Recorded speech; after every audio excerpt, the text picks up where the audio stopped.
غزوه خندق دا په 5م کال د هجرت د نبی علیه الصلاۃ والسلام شوه دی. د شوال میاشت او د ورکوټي اختر میاشت. د بنو نذیر یو کسو چې دا غنم خوی ابن اخطب و. دا بنو نذیر یهود و او نبی علیه الصلاۃ والسلام د مدینه منورې نه جلا وطن کړي ایستلی د مدینه منورې نه. نو دا هغه غصه په زړه کې وه. نو دا خوی ابن اخطب د مکې په قریشو پسې لاړ، مشرکین مکه پسې، او هغې ته وویل موږ هم ستاسو ملګري یو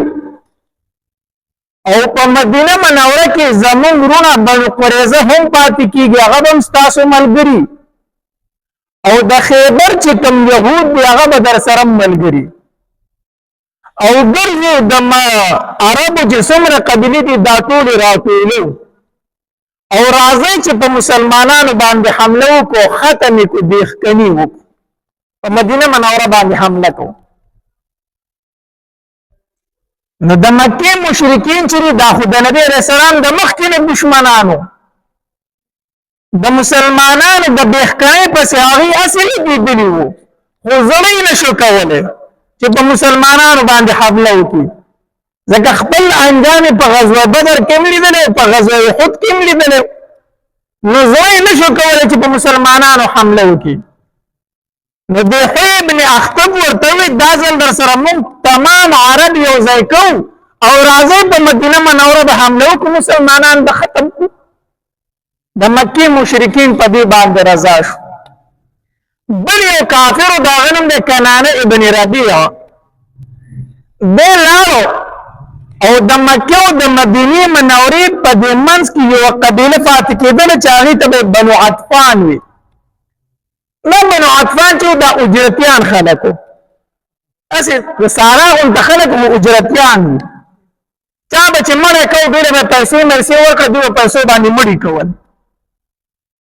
نو دا کنانه ابن ربیع به د بنو عطفان پسې ورغی،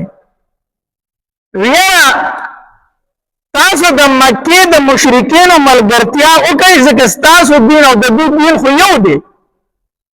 مسلمانان ستاسو هم دشمن دي، د مکې والو هم دشمنان دي،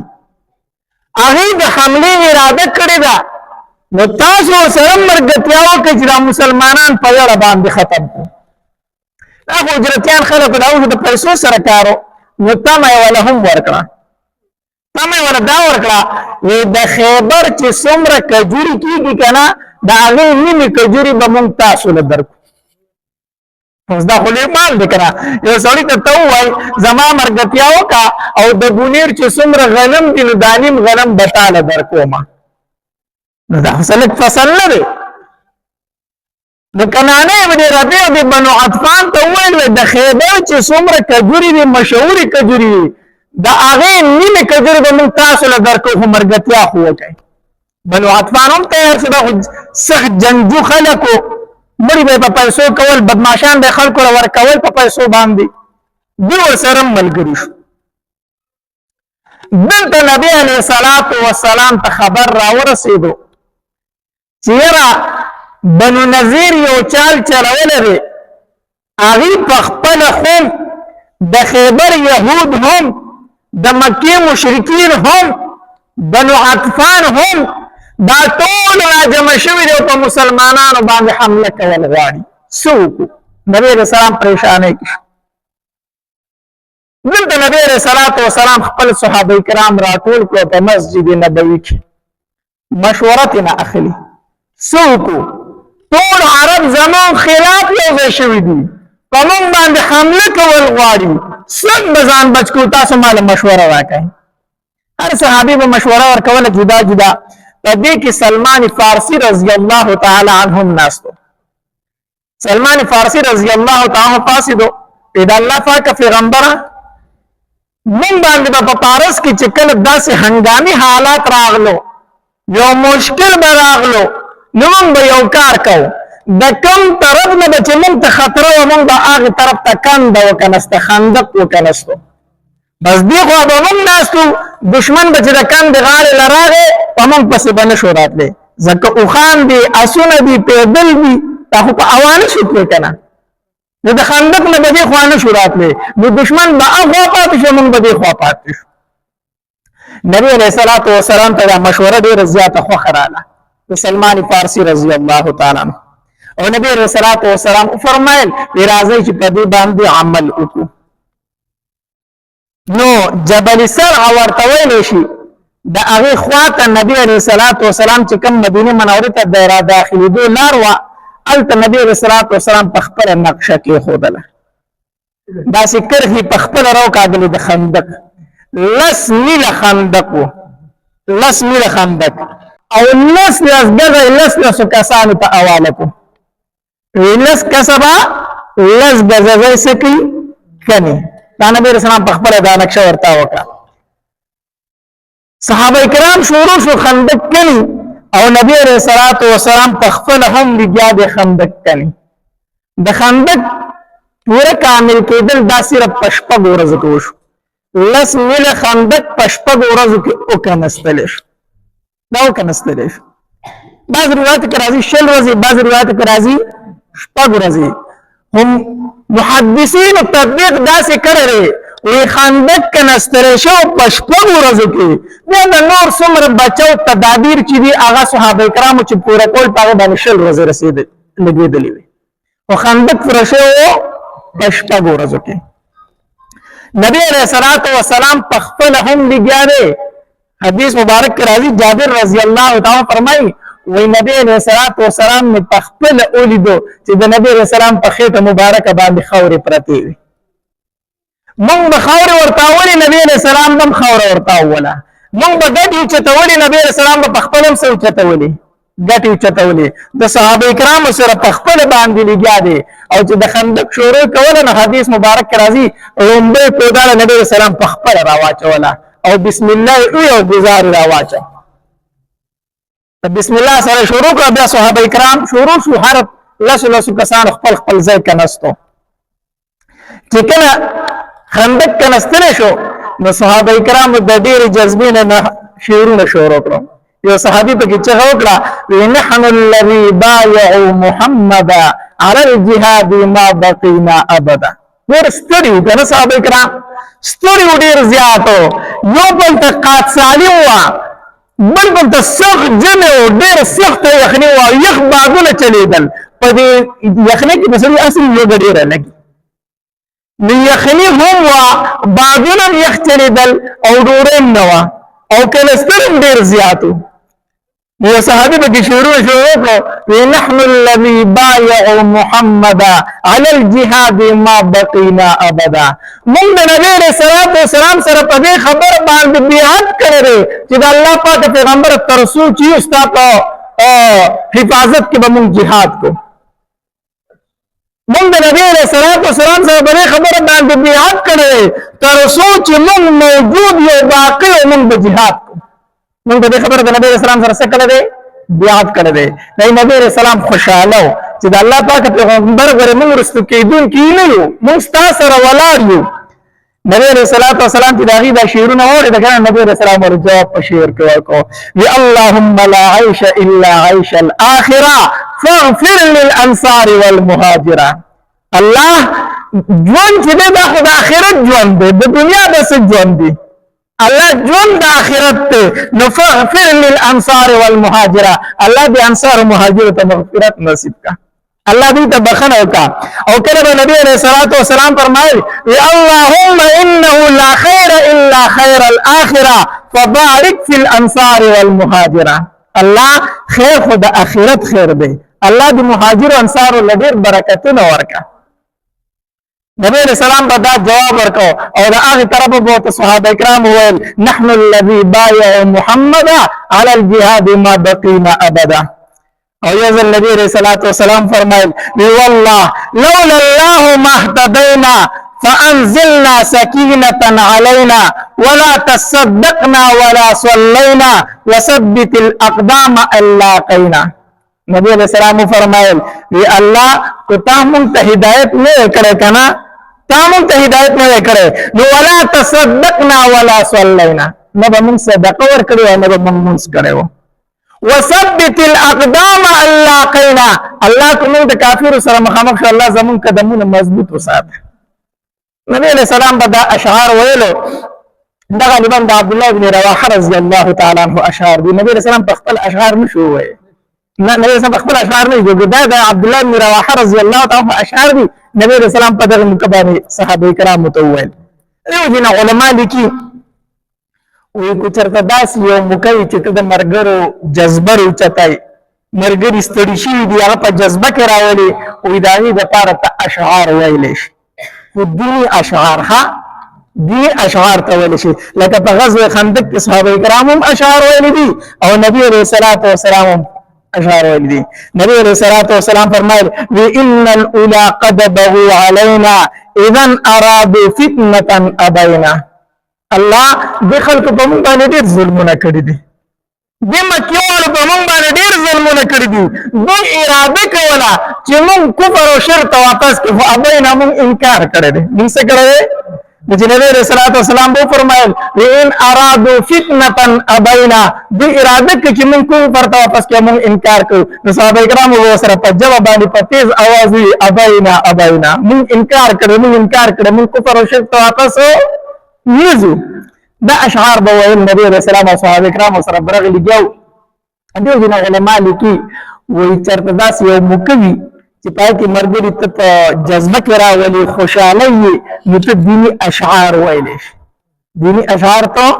ویل شي ها داس اشعار من دي چې په کوم کې د خزو صفت کیږي او داغي د کپړو صفاتونه پکې کیږي او داغي د جسم صفات پکې کیږي لکه کم چې دا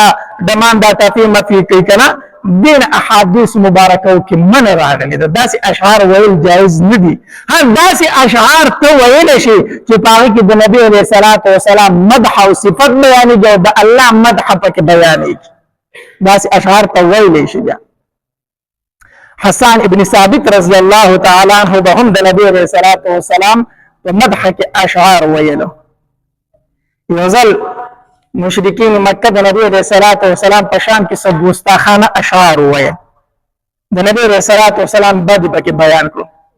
حسان ابن ثابت رضی الله تعالی عنہ فرمایل اذا الله پاک پیغمبر جواب ورکم پاجار کله جواب ورکم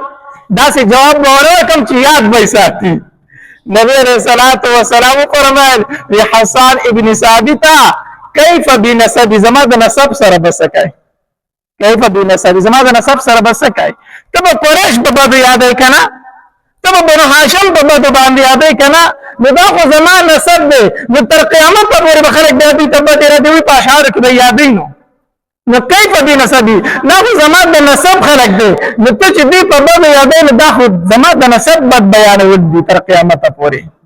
حسان ابن ثابت رضی الله عنه فرمایل اذا الله پاک پیغمبر تماله اجازت راکا ستان نسبت الداس اباسم لك دورون چې خلق ويختو باسي لك دورون چې ويختو باسي کنه داسې به ستان نسب زسه تکم ستاسو نسب لوم په کې نه راځي مال اجازت راکا چې صرف ستاسو طرف نه لږ جواب ورکما نبی رسول الله والسلام ورته اجازت ورکو حسان ابن ثابت رضی الله تعالی عنہ نبی رسول الله په مدح کې اشعار شروع کړو نبی رسول الله والسلام دمر خوشاله شو وی الله د حسان ابن ثابت حفاظت ته جبرئیل امین سره وکا د حسان ابن ثابت حفاظت 50 سره وکا په جبرئیل امین سره الله د حفاظت وکا د نبی علیہ الصلوۃ والسلام په مدح کې په صفت کې اشعار ویل جایز دي یو ځل په مسجد نبوي کې حسان ابن ثابت رضی الله تعالی اشعار شروع کړو عمر رضی الله تعالی غوسه شو حسان په مسجد نبوي کې د نبی علیہ السلام په جمعه کې ولاړ ته اشعار وای حسان ابن ثابت یا ابو هريره څه شو مال ابو هريره لګراولې یا ابو هريره ته وایا حدیث چې ما په دې مسجد کې د نبی رسول الله والسلام د وړاندې اشعار ویلي دي نبی رسول الله مال داد را کړی دی ما ته شاباسه را کړی دی علماء لیکي چې په مسجد کې داسې اشعار ته ویلی شي چې پای کې د نبی علیه الصلاۃ والسلام صفت بیانېږي. د نبی علیه السلام په کیسه بیانېږي، صفت بیانېږي. ها نو دا ناتخوانان چې کوم د دې قدر پکاري، د دې عزت پکاري، خو هغه ناتخوانان چې کوم نیکمل ناتخوانان نیکمل ناتخوانان چې د نبی علیه السلام صفت بیانې، مدح بیانې، د هغې عزت پکار دی، د هغې احترام پکار دی. ها کوم کسان چې نعتونه د ټپو په طرز باندې کوي، داسې نعتونه او داسې نظمونه ویل بیا جایز نه دي چې هغه د ګانو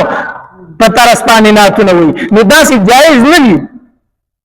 ځکه چې د نعت شروع کړي، نظم شروع کړي، نو یو بل ته به دوه تنه سترګې وویل که د پلانکۍ ګانې په طرز راواغست، نو چې ستا په نعت باندې هغې ته ګانې یادېږي، نو دا به ته کومې ثواب ولري؟ نو داسې نعتونه ویل نه دي پکار. ها نو خبره مې دا کوله چې نبی علیه الصلاۃ والسلام په غزوه خندق کې صحابه کرامو هم اشعار ویل او نبی علیه الصلاۃ والسلام به ورله هم څه ورکو؟ د شعر جواب ورکو. بیا حدیث مبارک کې راځي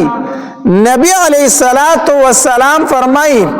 وای د دې انسان د پاره په اسمان کې فرشتي، په هوا کې مارغان، په سړو کې میږیان او په اوبو کې میان د دې انسان د پاره د مغفرت دعاګانې غواړي. فرشتي وایي، میان وایي، میږیان وایي، مارغان وایي الله دا انسان ستا د کتاب د زده کولو د پاره د کور نه روان شو، الله ته ورته مغفرت نصیب کا. دیو جن حدیث مبارک کے راضی نبی علیہ الصلوۃ والسلام فرمائی وی علم چې د علم دا د پیغمبرانو وراثت ته، د پیغمبر نه په میراث کې درهم نه دی پاتې شوی، دینار نه دی پاتې شوی، جیداد نه دی پاتې شوی، د پیغمبر نه په میراث کې صرف علم پاتې شوی دی. تو دیو جن حدیث مبارک کی راضی چاچی علم ازدکو دا دا پیغمبر وارث او گرزیدو، العلماء ورثۃ الانبیاء، دا پیغمبرانو میراث واغس او دا پیغمبرانو میراث علم و. نو خپل بچی دا علم تکین وی چی دا سا ازدکی دا پس باندې فوشی، دا طالبان دا مدرسو دا مونږ ته داسې کمزورې غونته خلک ښکاري، دا مونږ ته معمولی غونته کې خلک ښکاري، خو دا د الله تبارک وتعالی په دربار کې ډېر لوړ مقام لري، ډېره لویه مرتبه لري. دا ځمکه چې دا د بادشاه رعایت نه کوي،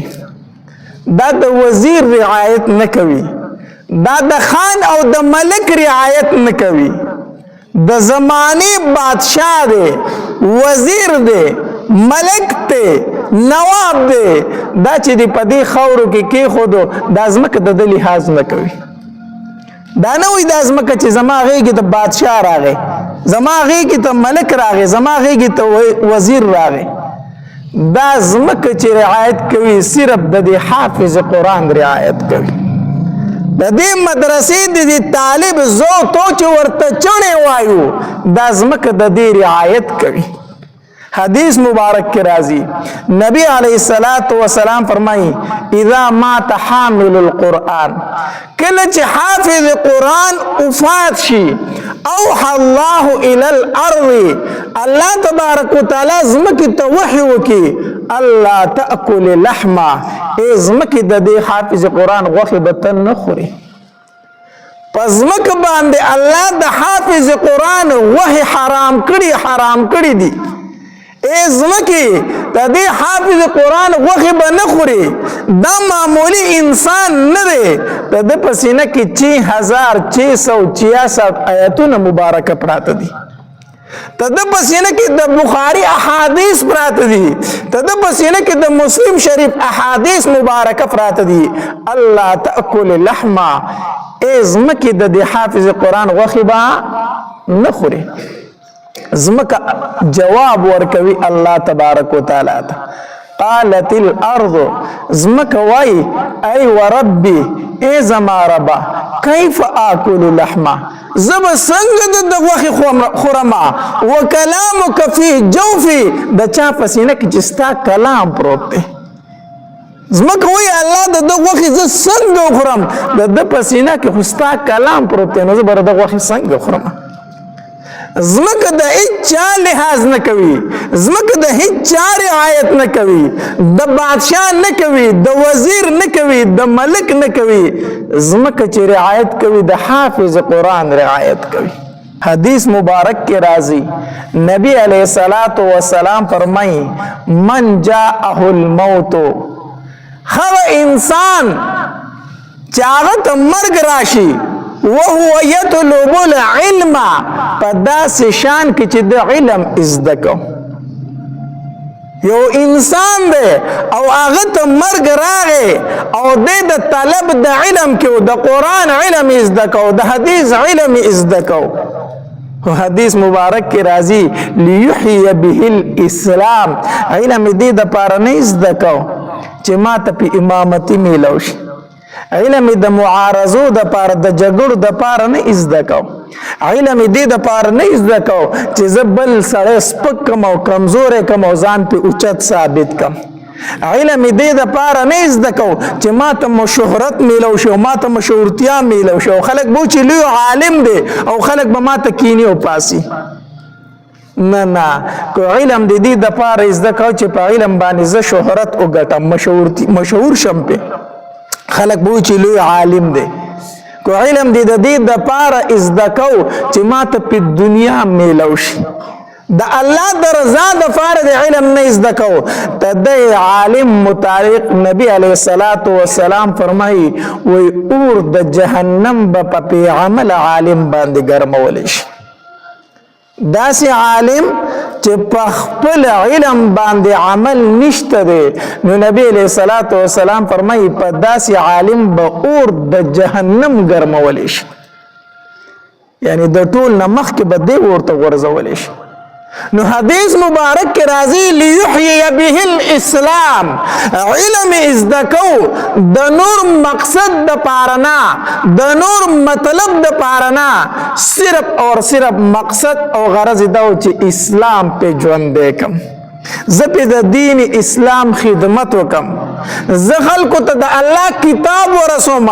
زه خلکو ته د نبی علیہ الصلوۃ والسلام احادیث مبارکه ورسوم نو د مشکات شریف حدیث مبارک ته نبی علیہ الصلوۃ والسلام فرمایي فبینه وبین النبیین درجه واحده د دې انسان او د پیغمبرانو په منځ کې به صرف یو درجه فرق مرګ وته راغی په داسې حالت کې راغی چې د علم زده کو دا طالب العلم په طالبۍ کې شهید شو مړ شو نو د دو او د پیغمبرانو په مابین کې په جنت کې صرف یو درجه فرق مثال فتور پیغمبر ته الله تبارک وتعالى 100 درجه ورکی په جنت کې نو دې طالب العلم تبا یو کم 100 درجه ورکی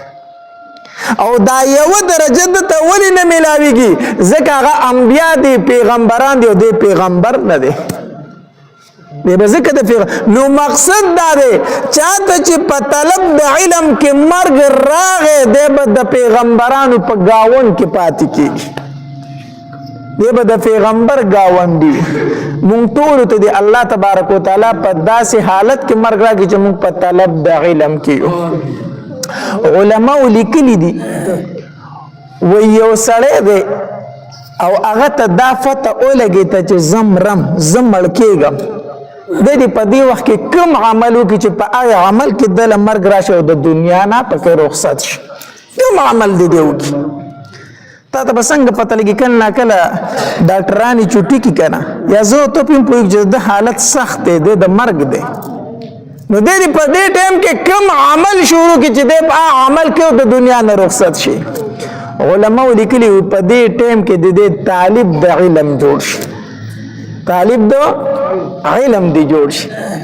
ځان ته یو تن کې نه او هغه ته دی وي چې ما ته د دین یو مسله خیا چې زه درنه ازده کوم ما تر دین خبرې کوه چې زه درنه ازده کوم ما ته احادیث خایا ما ته یو آیت ترجمه کوه چې زه ازده کوم چې ما ته الله په دې حالت کې مرګ راولي چې زه په طلب د علم کې مړ شم نو چې په طلب د علم کې وفات شو مړ شو نو د چا گاون کې به په جنت کې د پیغمبرانو په گاون کې به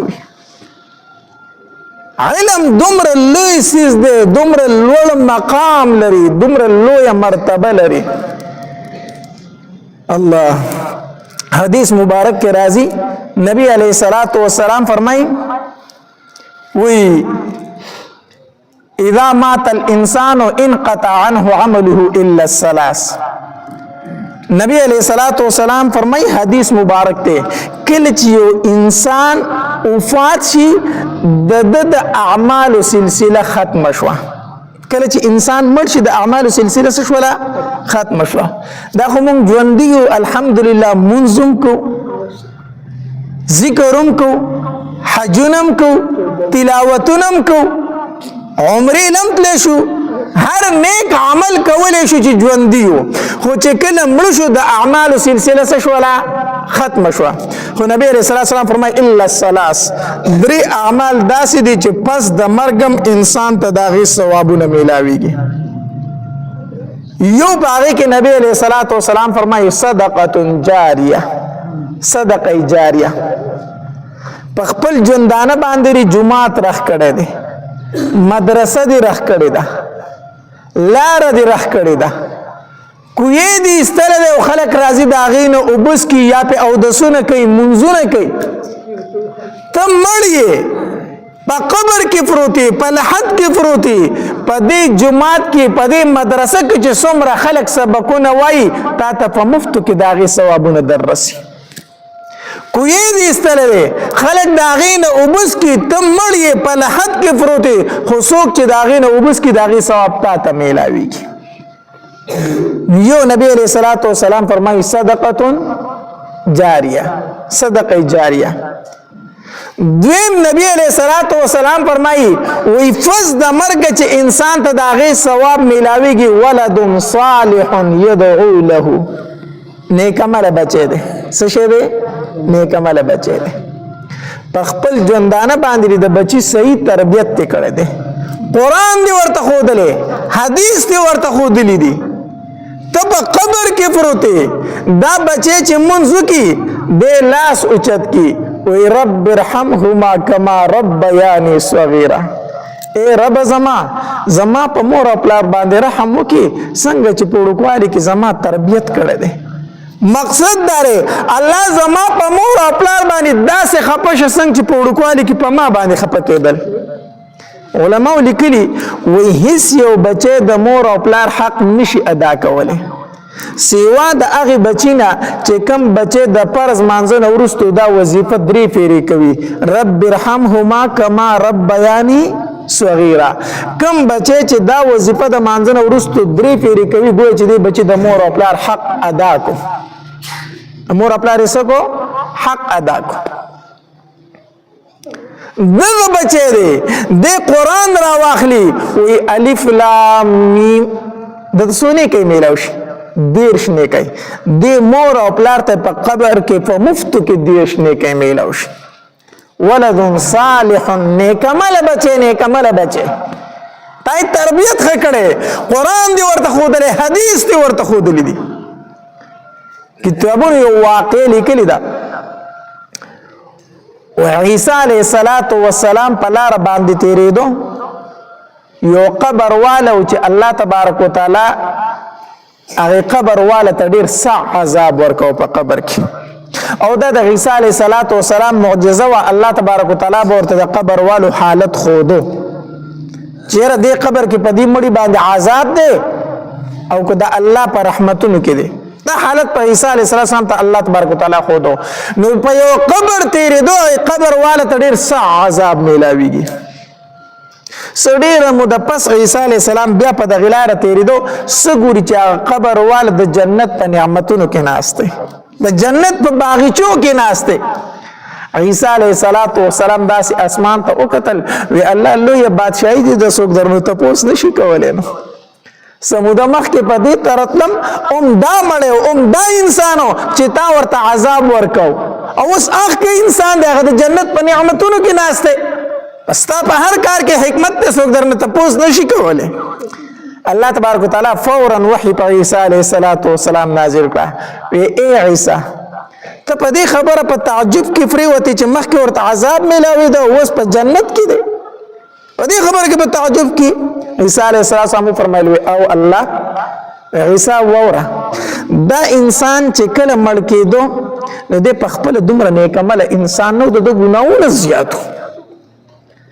نو دا عذاب مې دته د ګناهونو د وجې نه ورکو د ګناهونه ډېر زیات ځکه ته سزا په قبر کې میلاوي ده وی عیسی خو چې کله دې مړ کېده نو د خپلې بیبي په ګېډه باندې بچی پرېښی و دې مړ شو د بیبي په ګېډه باندې څه پاتې شو بچی پس د مرګ هغه هلک فایده شو بیا رو لیدو دومره شو چې خبرې ازده کړي وی چې کله خبرې ازده کړه او داسې دفوی شو که نه نو مور یې د ګوتې نه ونیو عبادت خانې ته یې د هغې وخت استاذ او امام چې هغلی به وستو او هغه ته یې وي چې دته سبق شروع که هغه وخت کې انجیل و چې دته سبق شروع کا نو استاد په مسجد کې دی بچی ته شروع کړی بچي وایا بسم الله الرحمن الرحیم یغه ماشوم په وړو شونډو چې بسم الله الرحمن الرحیم وی عیسی مال حیا راځي چې د کم سړي بچي په وړو شونډو زما نوم یادې او زه پلار ته عذاب ورکوم مال حیا راځي چې داغه وړو کې بچي په دې وړو شونډو زمانوم اخلي او زه پلار ته عذاب ورکوم وینن چې د بچي وی چې بسم الله وی مې د پلار نه عذاب پورته کو مې د پلار نه سپورته کو عذاب پورته کو ولد صالح نیک عمل بچي چې پس د مرګ مور او پلار ته ثوابونه میلاويږي الله بچي قران ختم کو د دې روح قران ثواب چې څومره دی بچی ته میلو شو دومره ثواب دی مور او پلار ته په قبر کې میلو شو مفتو کې او دریم نبی علیہ الصلوۃ والسلام فرمایي او علم ينتفع به علم چې مولوی سے په خپل ژوندانه باندې ځان له شاګردان تیار کړی دي چاته قران خودل دي چاته سپاره خودلی دا چاته قاعده خودلی دا چاته احادیث مبارکه خودلی دي استاد سے مولی سے مړ دے په قبر کې پروت دی شاګردانی په دنیا کې لګیا دي خلکو ته علمونه خي د دغه مولی سے دغه استاد سے پکې اسد کم چې په دې قبر کې پروت دی شاګردانو په اعمالو کې د دې عالم د دې مولی سے صدا ایسدا نو او علم ينتفع به علم چې پس د مرګ په هغه سره څه اغستل کیږي پیدا اغستل کیږي علم دا ډېر لوړ سیز دی دا ډېر قیمتي سیز دی ډېر قیمتي سیز دی الله خلق وی او یاره زبا بچی باندې علم وکم خو خوري به بیاسو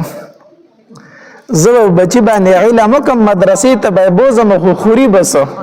خزه به څنګه ساتي بچی به څنګه ساتي ته دې دغه راغلی دا خزه او بچی جوته ساتي نو دا خپل خزه جوته ساتي نو دا بچی دی جوته ساتي نو دا درله الله ساتي دا درله څوک ساتي دا درله الله ساتي او کوم انسان چې د الله د دین خدمت کوي د قران خدمت کوي د حدیث خدمت نه کوي سوال نه پیدا کیږي چې الله دې وګه پاتې کی سوال نه پیدا کیږي چې الله دې سکی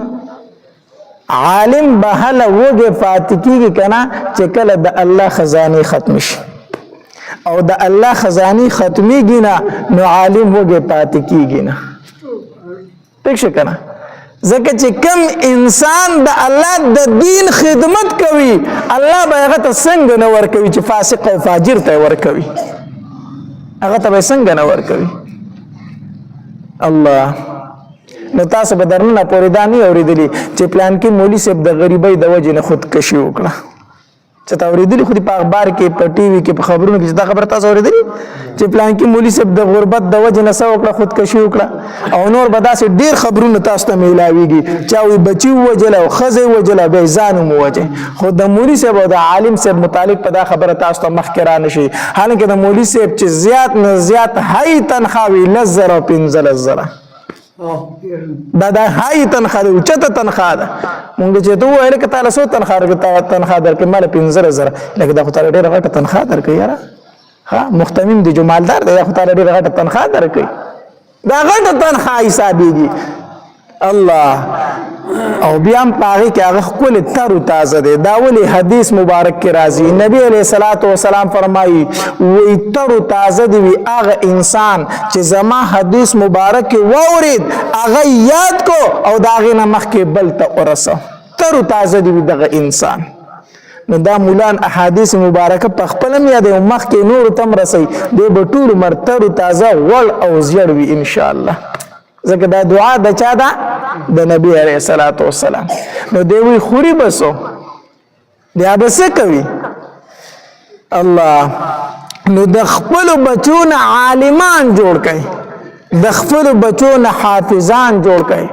عالم له الله ډېر لوی قدر ډېر لوی شان ورکړی حدیث مبارک کې راځي د نبی علیه الصلاة والسلام نه پوښتنه وکړه شوه وی دا الله پاک پیغمبر دوه ورونه دي دا یو ورور چې دا عالم دی او دا بل ورور عابد دی دا یو ورور عالم دی علم یې کړی دی خو صرف فرض مونځ کوي صرف څه کوي فرض مونځ کوي او فرض روجي نیسي او دا بل ورور عابد دی د شپې تهجد هم کوي نفلي روجي هم نیسي فرض خو کوي خو نوافل هم کوي نو په دې کې کم یو غوره دی نبی علیه الصلاة والسلام او فرمایل عالم پکې غوره دی څوک پکې غوره دی عالم پکې غوره دی اوس په ستا په ذهن کې دا سوال راځي چې عالم څنګه غوره شو هغه صرف فرض لمونځ کوي بیا ځان له اوده کېږي خوبونه کوي او کله کله وایي که نه یاره دا مولي صاحب په نفلي روجي نه نیسي مونږ ته بیان وکړو په خپله روجي نه نیسي مولي صاحب نفلي روجي چې نیسي نو دا 14 کتابونه به ورله بیا څوک پړاوي هغه چې سار شروع کړي د ماښامه پورې هغه مسلسل سبقونه وي نو چې روژه ونیو بیا خو به بلسنن لخپې ورکړي اوده به شي نو بیا کتاب ویلی شي نو دلته 14 کتابونه هغه پړاوي نو هغه روژه څنګه ونیسي نو هغه صرف فرض روجي نیسي او فرض منځونه کوي نبی علیہ السلام فرمایي وایي دا په دې عابد باندې غوره دی غوره څنګه غوره دی نبی علیہ السلام فرمایي کفضلی علی ادناکم لکه څنګه چې زه په تاسو کې په یو ادنا صحابي باندې غوره ما دکه شانتې دا عالم رور په دې عابد باندې غوره دی په دې عابد باندې غوره دی نو د خپل بچو نه عالمان جوړ کړي د خپل بچو نه حافظان جوړ کړي دا فز د مرګ یو صدقه جاریه ده او دا هم یاد وساتئ کو چرته د خپل بچی دی صحیح تربیت او نکو پسم لار دی روان نکو او په دې نشو تماشو په شراب او زناون او بدکارو کې دی پری خود الله دی نکی او د دنیا نه لاړې نو څومره ګناهونه چې دی که ستا پکې برپور حصه ده ولې د پلار ذمواري دا ده چې دی به د بچي صحیح تربیت کوي دا د پلار ذمواري ده هغه په خپل کوشش وکړه وسې پې وکړه بیا هم په سمه لار نه شو بیا پې دی ګناهګار نه دی خو که د هغه د کالج غور کړی دی د یونیورسټۍ فکر یې کړی دی د هر ځای فکر یې کړی او د دین فکر یې ورله نه دی کړی او دا پلار مړ شو دې بچي ناروا کولی ضرور د ده په ګناهونو کې د دې پلار حصه ده دا یوازې بچي پیدا کول نه دي دوی ته قرآن ښودل دي دوی ته احادیث ښودل دي د دوی تربیت کول دي د هر مشر نه به د کشر متعلق تپوس کېږي چې تا د ده تربیت کړی دی او که نه دی کړی الله نو د خپلو بچو ښه تربیت وکړئ او د علماو قدر کوئ د علماو عزت کوئ ناسې بیانات او واقعات اوریدلو دپاره ماجد اسلامیک سټوډیو 11 چینل سبسکرایب کړئ घंटे वाला निशान क्लिक करें چې همیشه د مولانا هاشمي صاحب په اواز باندې داسې بیانات او واقعات ستاسو مخې راځي. کمنټس کې سبحان الله ماشاءالله الحمدلله ولیکئ او خپلو ملګرو سره یې د ثواب په نیت باندې شیر هم کړئ. والسلام، جزاکم الله.